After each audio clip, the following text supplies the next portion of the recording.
Hello and welcome to another video for WinBidPro version 15. In this one I'd like to talk about the alternate vertical feature.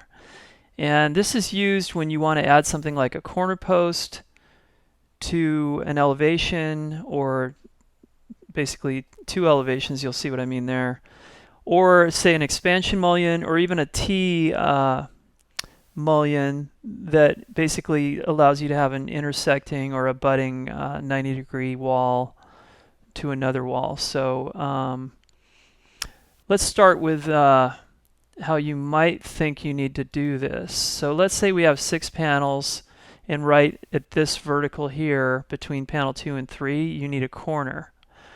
So we don't recommend doing a corner that way because we have the two-dimensional drawings, and if you have head receptor, sill receptors and things, it's not going to cut those properly. So for an expansion mullion or that T post that I mentioned, that this would be fine, keeping it in one elevation. But a corner we have to think of as 2 elevations. So if we go, I've kind of done that here, the first elevation would be the first 2 panels. So we would need the corner to be on the right side here, and then on the mating elevation it would be on the left side.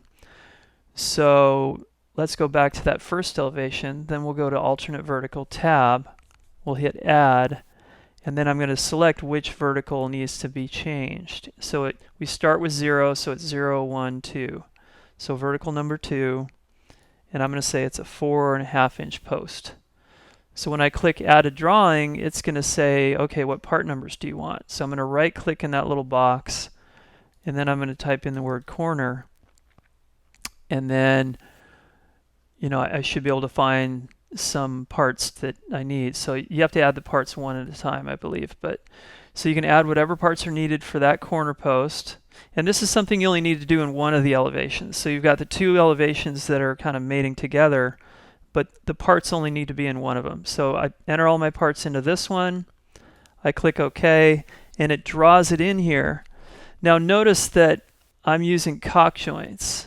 So I want to make sure the cock joint in my corner is not there, because obviously a corner doesn't have a cock joint. So so I take out that, I zero out my right cock joint for the first elevation, and then on my second elevation, before I forget, I want to zero out the left cock joint.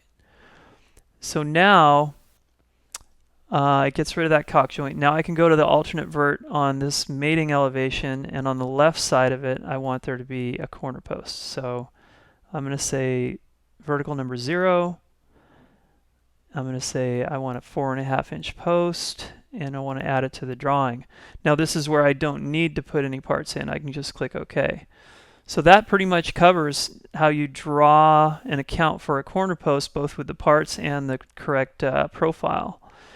So let's take a look real quick at this last elevation where I was mentioning something like an expansion mullion. So an expansion mullion would be, let's say, in this between panel 3 and 4. So I would still hit add for my alternate vertical, and I would count 0, 1, 2, 3 for the location of that expansion mullion. And I would call it either 2 inches for a 2 inch system, or if it's 2 1/8, whatever it needs to be. I can add that to the drawing, and then I also want to make sure the parts are there for it, because you're basically substituting a standard mullion for a expansion mullion. So I'm going to put in expansion. So whatever part it needs to be, I'm going to select it and add it to the screen here, and that's what's substituting that for the standard mullion parts. So now that's pretty much it for expansion mullion. Same thing with that T where the other wall might butt up against at a 90-degree angle. So the last thing that's not being accounted for if you're doing your shop drawings is the details. Now the details for most of the catalogs are inside the vendor folder, the name of the vendor, which is Tube Light in this case, another folder called vendor details, and then there's different folders that organize the details differently depending on the vendor. So in this case, it's a storefront system and it's a 14,000 series system. So now I'm going to want to find a system sheet. So usually in these, especially for Tube Light, we have the system files for the specific types of systems. Like here's the E14000 and the T14000. And PS stands for perimeter sheet. So a little cryptic, but that's what it means. And I know it's a perimeter sheet probably because the file size is so much bigger than the other details. So with that big a file, I'm thinking, okay, this has to be it. So I'm going to open that. And in my case, I'm going to open it with AutoCAD Lite. And AutoCAD Lite's a real powerful program. It's about $500 a year to buy. And there's another one called DraftSite, and draftsite.com is made by Dassault Systems, and that one's about $200 per year. But it's a very good program, especially for the money. I wouldn't say that AutoCAD's twice as good at it, so for the money, it's a good value. So there's a couple options for you. Now the reason I'm doing that is because our included WinBidPro CAD doesn't let you, say, open the perimeter sheet and copy and paste something like an expansion mullion or a corner post into a new document and save it as a file. So here's an expansion mullion right here. So if I wanted to take this, I can highlight it. Basically, it selects all the entities in it. I can copy it, create a new document, and then I can paste it into this new document. And now it's going to be a new file for a DWG file that I can use. And I can make it a certain version of an AutoCAD file. And I can say it's a T14000 expansion mullion. I can say vertical to be more specific. So I can save that. So now I've basically parsed, part of a system sheet, perimeter sheet, into an individual file so that I can use it later. Now the reason I'm doing that is when I'm creating my shop drawings, I can't add the details for an expansion mullion or a corner post to the frame configuration that I'm using to do this elevation. So I have to actually add them to the shop drawings. So if I were to look at my shop drawings, I'm going to see some details here that have been created and compiled. And these details are pulled from the standard parts for a system.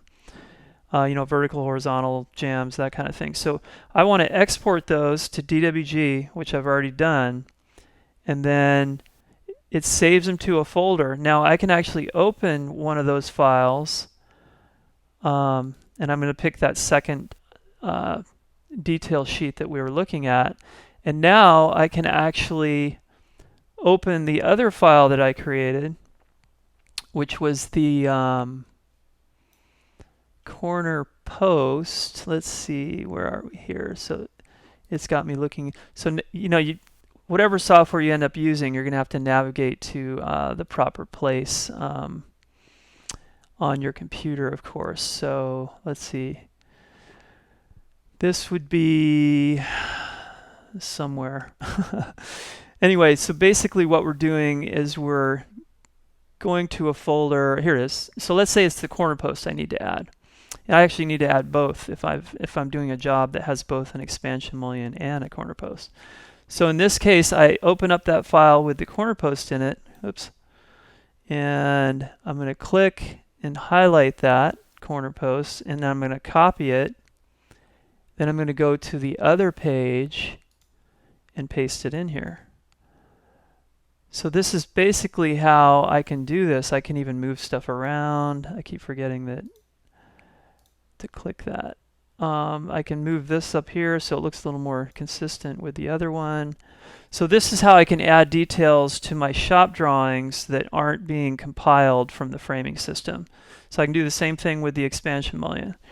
And like I said, I could basically parse or extrapolate a certain detail from a perimeter sheet and save it as a separate file. And that way I can use that file later just by accessing it in here. So here's the expansion vertical, the corner post that I saved. But that's kind of the final step to doing something like an alternate vertical. Now keep in mind, in version 16 that we're working on now, that's due out next year, that program will let you have details for any alternate assembly and save those to a particular framing system. So those can be pulled up later, and the details will be included in the shop drawings. The assembly can be picked without having to re-enter parts every time. So we've actually streamlined this whole thing a lot in version 16. But this is how it's going to work in 15 for now, and you can get the job done this way. It's just a few more steps. So that's it for now. Thanks.